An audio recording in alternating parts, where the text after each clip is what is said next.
آج کے معاملات جو عجیب و غریب ہیں. ہم دین کو اپنے من کے مطابق استعمال کرنا چاہتے ہیں. مذہب کو ہم اپنے دل کی چاہت کے مطابق استعمال کرنا چاہتے ہیں. ہمارے دل میں آیا تو ہم نے دین کو استعمال کیا, دل میں نہیں آ رہا ہے تو نہیں, استعمال ہی نہیں کرنا ہے, ہم کو نہیں اچھا لگتا. ہاں لیکن ایک جگہ ہے جہاں کبھی کوئی نہیں بھولتا ہے, مردے کا کفن ہے, وہاں کوئی نہیں بھولتا. کفن آج تک سفیدی تو سفیدی, کوئی بدلا. مصیبت کے وقت شریعت یاد آتی ہے, پریشانی کے وقت شریعت یاد آتی ہے, کوئی رنج آ جائے, غم آ جائے تو شریعت یاد آتی ہے. ارے کفن بھی تو بدلا جا سکتا ہے, کوئی بھی کفن کیسا بھی کلر کا ہو, کوئی کالا دینا چاہے کالا دے سکتا ہے, لال پیلا ہرا جو بھی دینا چاہے دے سکتا ہے. ہاں سفید سنت مستحبہ ہے. یہ اللہ کے حبیب مصطفیٰ جان عالم صلی اللہ تعالی علیہ وسلم نے فرمایا کہ اپنی مسجدوں کو اور مردوں کو سفیدی سے زینت دو, یعنی مسجد کو سفید رنگ میں رکھو, سفیدی سے زینت دو, اور اپنے مردوں کو کفن دو تو سفید کپڑے کا کفن دو. یہ سنت رسول اکرم صلی اللہ تعالی علیہ وسلم ہے, یعنی سنت مستحبہ ہے, سنت مؤکدہ بھی نہیں ہے. اگر کوئی کفن کا کپڑا رنگ بدلنا چاہے تو بدل سکتا ہے, کوئی حد نہیں ہے, لیکن آج تک کوئی نہیں بھولتا, یہاں کوئی نہیں بھولتا. سفید ہی تو سفید ہی, وہی رنگ وہی سب, آج تک 1400 سال سے اوپر ہو گئے وہی ایک رنگ چل رہا ہے, سفید ہی سفید چل رہا ہے. لیکن باقی چیزوں میں خوشی کا موقع آ جائے تو اپنی چلاتے ہیں. شادی دیکھ لیجیے کیسی شادیاں ہوتی ہیں, وہاں شریعت نہیں یاد آتی. شادیوں میں دیکھیے ماذ اللہ کیسے کیسے, ارے شادی کا موقع ہے, خوشی کا موقع ہے, کیا بتائیں اصل میں بچوں نے انتظام کر لیا. کیا شیطانیت, یہ زبان دیکھیے کیا شیطانیت کی زبان نکالتے, بچوں کے لیے کر دیا ہے, بچوں کی چلتی ہے میری چلتی بھی نہیں. یہ شیطانیت نہیں تو پھر اور کیا ہے. خوشی کا موقع ہے تو شریعت نہیں یاد آتی, اور غم کا موقع ہے تو شریعت یاد آتی ہے. شریعت تو ایک دم ہم نے بالائے طاق رکھ دیا ہے, شریعت کو ایک دم دور پیچھے. جہاں خوشی کا موقع ہو, ارے شادی تو شادی, ختنہ کا موقع ہو تو وہاں بھی شریعت یاد نہیں آتی ہے, عقیقہ ہو تو وہاں بھی شریعت یاد نہیں آتی. ننگے ناچ کھیلے جاتے ہیں, کیا کیا شیطانیت ہوتی ہے. برتھ ڈے آ جائے تو کیا کیا شیطانیت نہیں ہوتی ہے. سب شریعت کو بالائے طاق رکھ دیا جاتا ہے. ہاں رنج و غم آ جائے تو مکمل شریعت یاد آ جاتی ہے.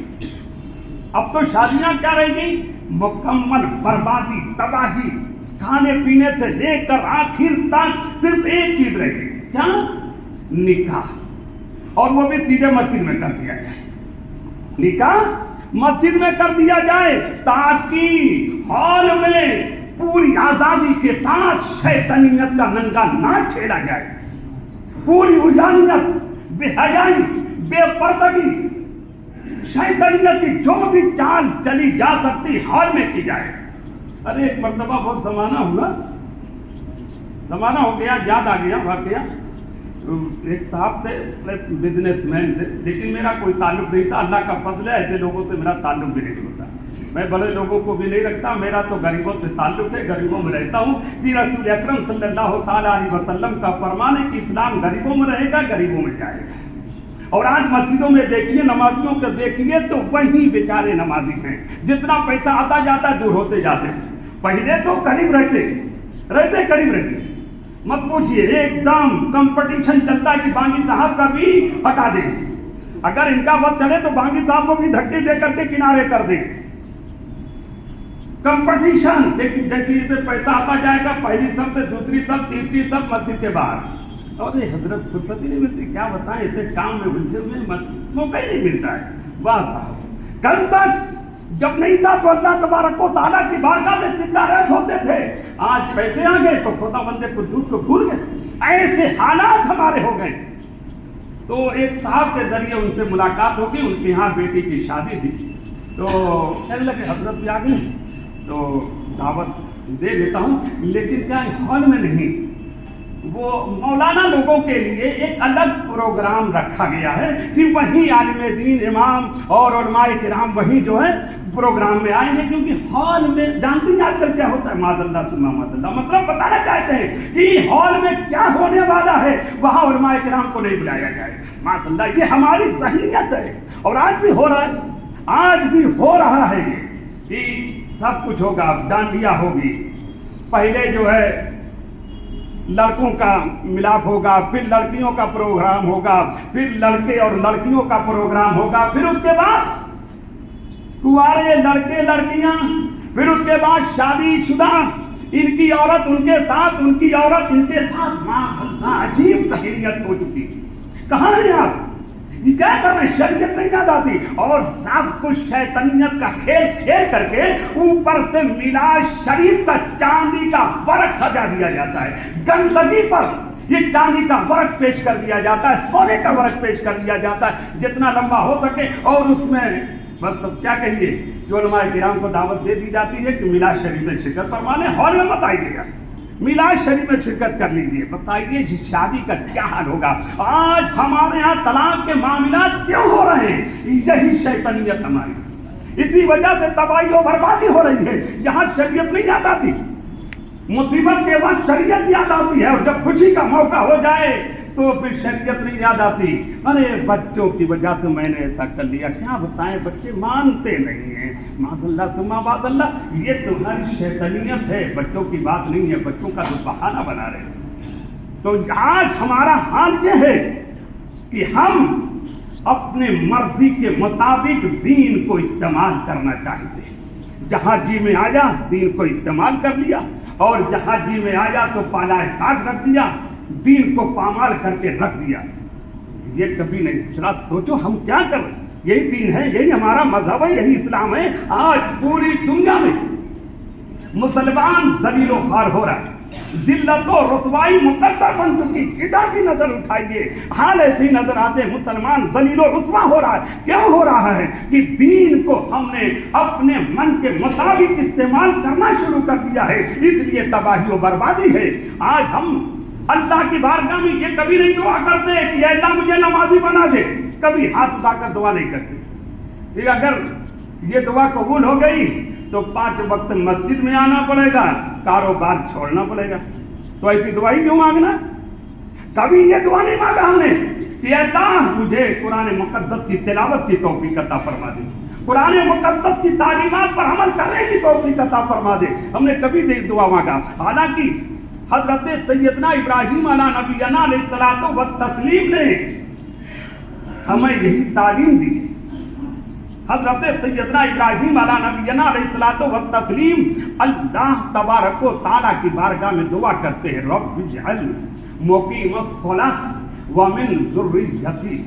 اے اللہ, اے میرے رب, مجھے نماز قائم رکھنے والا رکھ. کچھ لوگ ترجمہ کرتے ہیں بنا, کچھ لوگ وہ سمجھ رہے ہیں نا, کچھ لوگ سمجھ رہے ہوں گے آپ. وہ کیا کرتے کہ اے اللہ مجھے نماز قائم رکھنے والا بنا دے. تو کیا پہلے بنے نہیں تھے, ابھی بنا رہے کیا؟ ارے وہ ہمیشہ سے نماز پڑھنے والے ہیں, آج بھی دعا کر رہے ہیں, اے اللہ مجھے نماز قائم رکھنے والا رکھ. جیسے پڑھ رہا ہوں ایسے پڑھتا ہوں, اور میری ذریت کو بھی نماز قائم رکھنے والا کر. تو اپنے لیے بھی دعا کی کہ اللہ مجھے نماز, میری ذریت کو بھی نماز قائم رکھنے والا کر. تو یہ حضرت سیدنا ابراہیم علیہ نبینا علیہ الصلوۃ والتسلیم نے اپنے لیے, اپنی ذریت کے لیے, اپنی اولاد کے لیے دعا مانگی ہے. تو یہ تعلیم دی ہے ہمیں. لیکن ہم کبھی نہیں, کیونکہ نماز اگر 5 وقت نماز پڑھنے لگیں گے تو پھر کاروبار کیسے چلے گا؟ بیپاری کے یہاں تو شام کو وقت جانا پڑتا ہے, اور پھر عصر مغرب عشاء ایک ساتھ ہے. اگر ادھر ان کی پوجا کرتے ہیں تو رب تبارک و تعالیٰ کی عبادت کیسے ہوگی؟ ہمارے معاملہ یہ ہے کہ ہم نمازی نہیں بننا چاہتے، حالانکہ نمازی بن جاؤ یہ بیپاری تمہارے گھر چل کر آئے گا، دینے والا وہی ہے، یہ اللہ تبارک و تعالیٰ تمہارے گھر بھیجے گا، روزی تمہارے گھر چل کر آئے گی۔ اللہ تبارک و تعالیٰ کی عبادت کرو، اللہ تبارک و تعالیٰ کی عبادت و فرما برداری کرو، قرآن مقدس کی تلاوت کی توفیق مانگو، کبھی نہیں ہو ہی نہیں سکتا ہے۔ قرآن مقدس تو ہم نے کتنے لوگوں کے بیچارے اتنے نا، یہ جمعہ جو والے تو قرآن مقدس تو پورے ہفتہ دیکھتے بھی نہیں ہوں گے، یہ تو مسجد میں آ گئے تو قرآن مقدس رکھا ہوا ہے جگہ جگہ تو نظر پڑ گئی، تو یہی خوش نصیبی سمجھیں کہ قرآن مقدس پر جمعہ کے وقت نظر پڑ گئی ہے، ورنہ جمعہ کے بعد پھر تو دیکھنے کی بھی توفیق نہیں ہوتی، اٹھانا پڑھنا تو بہت دور کی بات ہے، نظر پڑ گئی جمعہ کے وقت آ گئے۔ تو ہمارا یہ حال ہے کہ ہم نہ قرآن مقدس سے لگاؤ رکھتے ہیں، نہ نماز سے لگاؤ رکھتے ہیں، نہ دین و مذہب سے تعلق ہے، اسی لیے تباہی و بربادی۔ ایک واقعہ یاد آ گیا، حضرت سیدنا امام شافعی رحمۃ اللہ تعالی علیہ، حضرت سیدنا امام شافعی رحمۃ اللہ تعالی علیہ فرماتے ہیں کہ میرے ایک علاقے میں ایک نیک شخص تھا، بڑا ہی متقی، پرہیزگار، عبادت گزار، 5 وقتہ نمازی، بڑا نیک خصلت اخلاق مند۔ فرماتے ہیں کہ ایک سال حج کے جانے کی توفیق ہوئی تو دیکھا کہ وہ نوجوان بھی وہاں موجود ہے۔ فرماتے ہیں میں نے سوچا اس سے بات کروں گا کہ میرے علاقے کا نوجوان ہے، اس سے کچھ بات کروں گا۔ فرماتے ہیں جب بھی میں اس کو تلاش کرتے ہوئے اس کے پاس پہنچا تو 3 عبادتوں میں سے ایک عبادت میں اسے مشغول پایا، یا تو نماز پڑھتے ہوئے ملا، یا قرآن مقدس کی تلاوت کرتے ہوئے ملا، یا پھر دعا کرتے ہوئے ملا۔ اور دعا کیا تھی ذرا سوچئے گا، دعا کیا مانگتا تھا کہ اے اللہ مجھے قبر میں بھی قرآن مقدس کی تلاوت کی توفیق عطا فرما۔ کیا دعا تھی ذرا سوچئے، ہم تو دنیا میں بھی نہیں چاہتے، وہ قبر میں توفیق مانگ رہا ہے کہ اے اللہ مجھے قبر میں بھی تلاوت قرآن مقدس کی توفیق عطا فرما۔ فرماتے ہیں کہ میں ہمیشہ کوشش کرتا رہا لیکن موقع ہی نہیں دیتا تھا، جب دیکھو تو 3 عبادت میں سے ایک عبادت میں مشغول ہے۔ فرماتے ہیں کہ ایک مرتبہ میں حتیم لے گیا، حتیم تو سمجھتے ہیں کہ کعبہ معظمہ کے سے تھوڑی دور ہٹ کر کے جو چھوٹی سی دیوار ہے، پرنالے کے نیچے کعبہ معظمہ کا جو پرنالہ ہے اس کے نیچے وہ عبادت کر رہا تھا، قرآن مقدس کی تلاوت کر رہا تھا۔ فرماتے میں نے دیکھا تو میں کہا آج تو میں اس سے بات کر کے رہوں گا، کیونکہ جہاں سے تو اٹھے گا ہی وہاں ظاہر سی بات ہے زیادہ دیر رکنے کا موقع نہیں ملتا، آج تو بہت بھیڑ ہوگی، اب تو جانے کا موقع نہیں ملتا ہے، اس زمانے کی بات ہے آج۔ تو فرماتے کہ میں اس کے پیچھے جا کے بیٹھ گیا کہ آج تو میں اس سے بات کر کے رہوں گا، اٹھوں گا نہیں جب تک یہ نہیں اٹھے گا۔ فرماتے میں جا کے پیچھے بیٹھ گیا، تھوڑی دیر کے بعد اس نے قرآن مقدس کو بند کیا اور پیچھے میری طرف دیکھا، سلام کیا اور کہا حضور میں آپ ہی کا انتظار کر رہا تھا۔ حضرت سیدنا امام شافعی رحمۃ اللہ تعالی علیہ کئی دن سے انتظار کر رہے ہیں کہ کم موقع ملے کہ اس سے بات کروں، اور آج یہ خود کہہ رہا ہے کہ حضور میں آپ ہی کا انتظار کر رہا تھا۔ اس نے کہا حضور میرا انتقال ہونے والا ہے، اللہ والوں کی شان ہے، کہنے لگا حضور میرا انتقال ہونے والا ہے اور یہ چند درہم ہیں اسے رکھ لیجئے، جب میرا انتقال ہو جائے تو میرے غسل و کفن کا انتظام کر لیجیے گا۔ آپ جو ہے لے لیا، اب سوچ رہے کیا معاملہ ہے۔ فرماتے پھر اس نے قرآن مقدس کی تلاوت شروع کر دی اور تھوڑی دیر ہی کے بعد اس نے قرآن کو بند کیا اور لیٹ گیا، اور لیٹا تو میں نے دیکھا کہ انتقال کر چکا ہے۔ یہ اللہ والوں کی شان ہے، کیا شان ہے دیکھیے، بتا رہا ہے کہ میرا انتقال ہونے والا ہے اور تھوڑی دیر کے بعد لیٹا خود ہی لیٹ گیا اور اس کا انتقال ہو گیا۔ فرماتے ہیں بہرحال میں نے دیکھا کہ اس کا انتقال ہو گیا تو پھر اس کے غسل و کفن کا انتظام کیا اور جنت المالا جو کعبہ معظمہ مکۃ المکرمہ کا قبرستان ہے وہاں لے گیا، نماز جنازہ پڑھی اور جنت المالا میں اسے دفن کیا۔ دفن کر کے میرے دل میں خیال آیا کہ کاش مجھے یہ معلوم ہو جاتا کہ اللہ تبارک و تعالیٰ کی بارگاہ میں اس کی وہ دعا قبول ہوئی ہے کہ نہیں کہ اے اللہ مجھے قبر میں قرآن مقدس کی توفیق عطا فرما. فرماتے میں ہمیشہ سوچتا رہا کہ کہیں بھی پتہ چل جاتا کہ اسے یہ توفیق ہوئی ہے کہ نہیں, قرآن مقدس کی تلاوت کر رہا ہے کہ نہیں قبر میں, مجھے کہیں سے پتہ چل جاتا. فرماتے میں ہمیشہ یہ سوچتا رہا, پھر حج کر کے آ گیا, واپس آ گیا.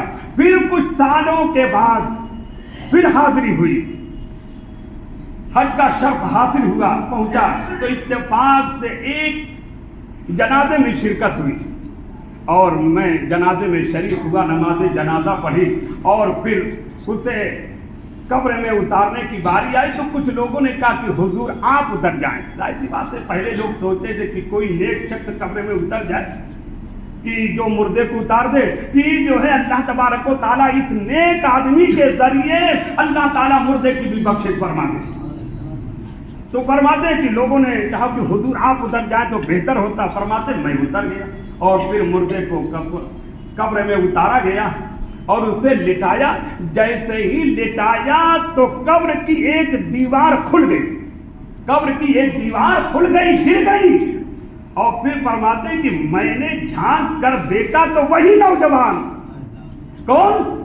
وہی نوجوان جو چند سال پہلے انتقال کیا تھا اور اللہ کی بارگاہ میں دعا کی تھی کہ اے اللہ مجھے قبر میں بھی قرآن مقدس کی تلاوت کی توفیق عطا فرما. دیکھا کہ وہی نوجوان قرآن مقدس کی تلاوت کر رہا ہے. اس نے فرماتے کہ اس نے میری طرف دیکھا اور فرمایا کہ حضور یہ دیوار گری نہیں ہے, یہ دیوار گری نہیں ہے, بلکہ اللہ تبارک و تعالیٰ نے آپ کو دکھایا ہے.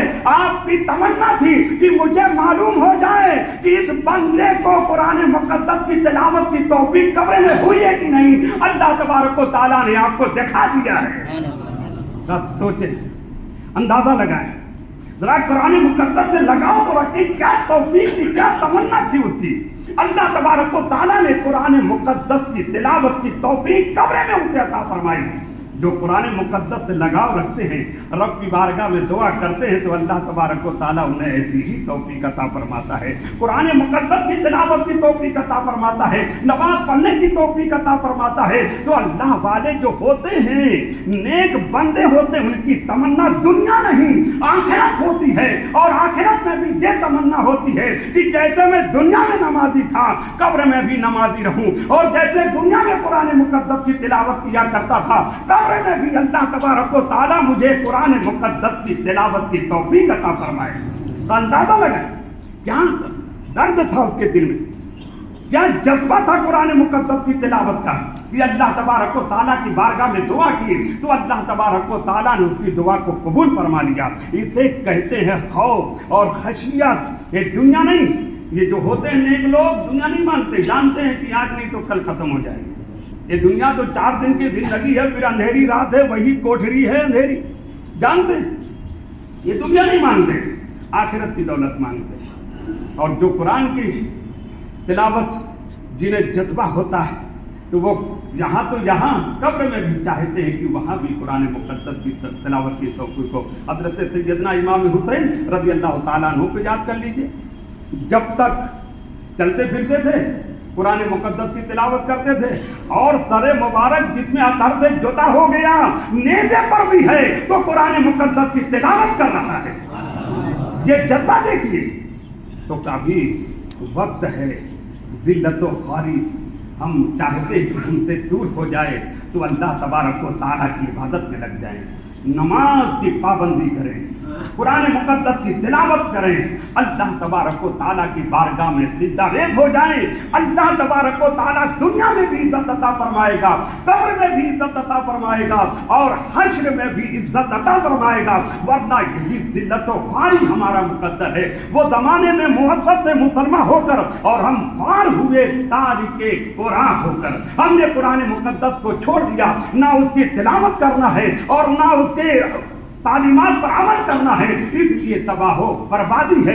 حضرت سیدنا ابو بکر صدیق رضی اللہ تعالیٰ عنہ کو دیکھ لیجئے, کیا خوف و خشیت تھی, اللہ تبارک و تعالیٰ کا کیا خوف تھا. حالانکہ جنتی